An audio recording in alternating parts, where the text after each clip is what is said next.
Hi Pisces, kumusta po kayong lahat? Okay, so yan Pisces, maraming salamat po sa walang sawang pagsubaybay sa ating pong mga reading, and kung ikaw ay bago pa lang sa ating channel, mag-subscribe na po kayo, then i-click mo na rin yung ating notification bell para lagi kang updated sa ating mga bagong upload. Okay, so titignan natin Pisces, ano ba yung mga possible na ganap sa inyo this week. Okay, so Pisces, Sun, Moon, Rising, and Venus sign. Pisces, Sun, Moon, Rising, and Venus sign. Ganap po kay Pisces. Okay, so Pisces, meron tayong Queen of Axe. Parang nai-stress yung mga Pisces dito, no? Nakikita ko sa inyo guys na meron kang gustong putulin dun sa buhay mo. Pero hindi ka sure. So, I think may mga bagay kang pilit na inaalis or iniiwasan. So, yung iba sa inyo guys siguro, nandun ka sa point na gusto mong pahalagahan ka man lang, ma-appreciate ka man lang, yung mga sacrifice, pag-aalagang ginagawa mo, lalo na yung mga nasa bahay, no? Yung tipong, actually guys, mas mahirap na trabaho yun, ha? Mas mahirap po yung nasa bahay ka lang. Kasi pag may trabaho ka, ang isipin mo lang dyan, pumasok at umuwi, no? Or yung trabaho mo, yung mga task mo, though parehas na naman nakaka-stress, pero mas nakaka-depress pag nasa bahay ka lang, tapos nag-aalaga ka ng anak. Hindi pong wala kang magawa eh. Sacrifice yung pag-aalaga ng mga anak. Yung malaking sacrifice yung ginagawa mo dito. Okay, so by the way, tingnan natin. Ngayon kasi parang medyo nagde-demand ka rito ng importansya eh. So parang, hey, ma-appreciate nyo naman ako. Hindi naman ako lagi parang katulong nyo lang. So by the way, Pisces, Sun, Moon, Rising, and Venus sign.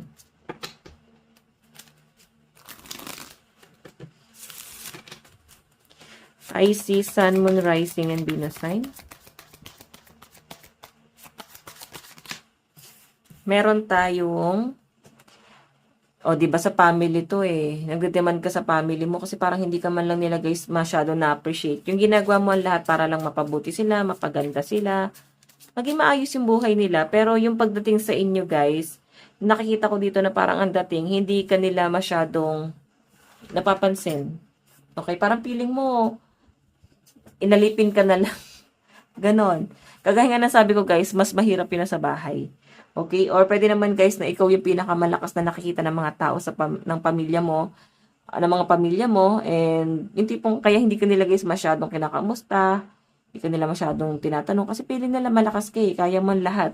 Kaya maraming taong nakadepende sa mga Pisces dito, no? By the way, additional message.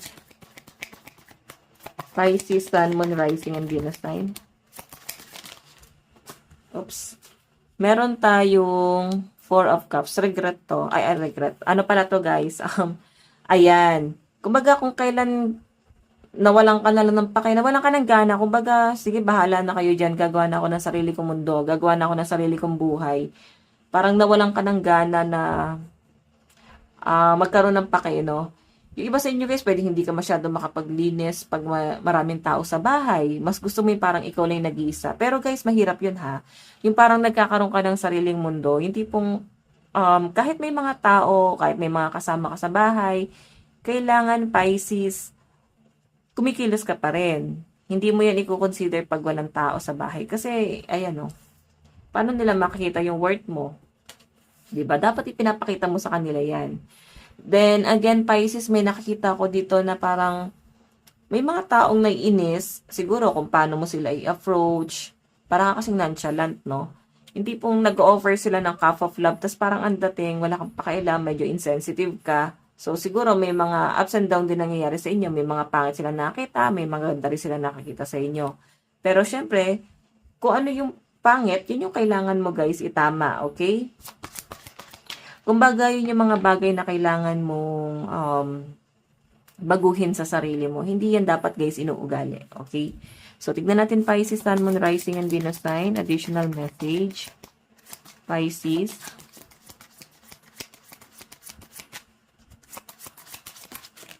Meron tayong Adelaide, the Hierophant. Okay. So, ayan no. Nag-aalaga ka ng mga anak eh. So, yung ngayong week na to guys, stress sa mga Pisces. Parang meron kang gustong gawin sa buhay mo na ang dating sa akin dito guys, Parang hindi na babago. Gusto mo ng pagbabago dun sa buhay mo, sa lifestyle mo. Pero ka gustong baguhin. Kasi parang na-stuck ka na dyan, no? Na-stuck ka na sa obligasyon. Okay lang naman yun, pero I think may mga Pisces dito na parang ang gusto nyo guys ay mag-unwind, mag-relax. Yun yung mga bagay na parang hindi nyo guys nararanasan ngayon. Yung mag-relax. Okay? So again, check pa natin. Pisces, Sun, Moon, Rising, and Venus.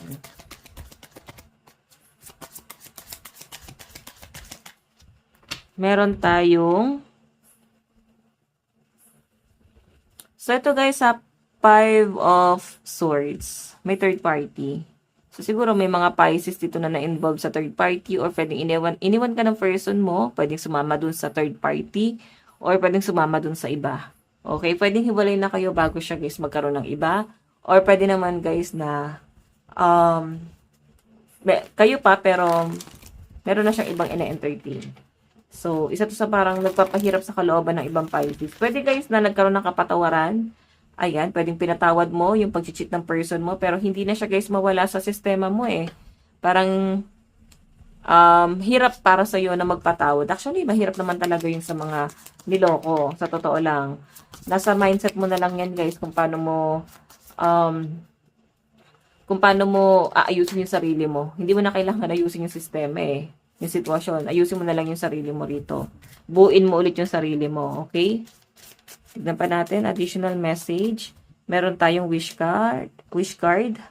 9 of Cups. Ano tong wish card na to? Oh. Parang feeling mo kasi hindi ka pinahalagahan ng person mo. Yung ibang Pisces dito. Pero may mga Pisces naman dito na binavalue ka naman ng person mo. Yun nga lang, hindi niya kasi alam eh kung paano kanya ibavalue ng sobra-sobra. Kasi may mga bagay din siyang ibang iniisip, no? Mga responsibilidad. Pero ito kasi iniisip mo yun sa bahay, no? Tingnan natin. Advice. Meron tayong be the bigger person. Your kindness is your strength. Diba? Nakikita ka ng mga tao na mabait, Pisces. Pero minsan kasi nami-misinterpret ka ng mga tao. Nakikita rin kita na parang alam mo yun, parang nagiging malungkutin ka. Yung trauma, bumabalik sa inyo yun. Okay? Kumbaga parang hindi mo pala totally kayang i-let go yung mga past trauma mo. Nandun ka na sa point na yon. Okay?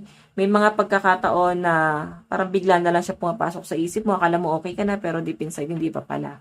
So, Pisces, ang lucky number mo is 35 and 40. Ito lang pong inyong reading. Again, maraming salamat. God bless and love you all. Bye-bye po.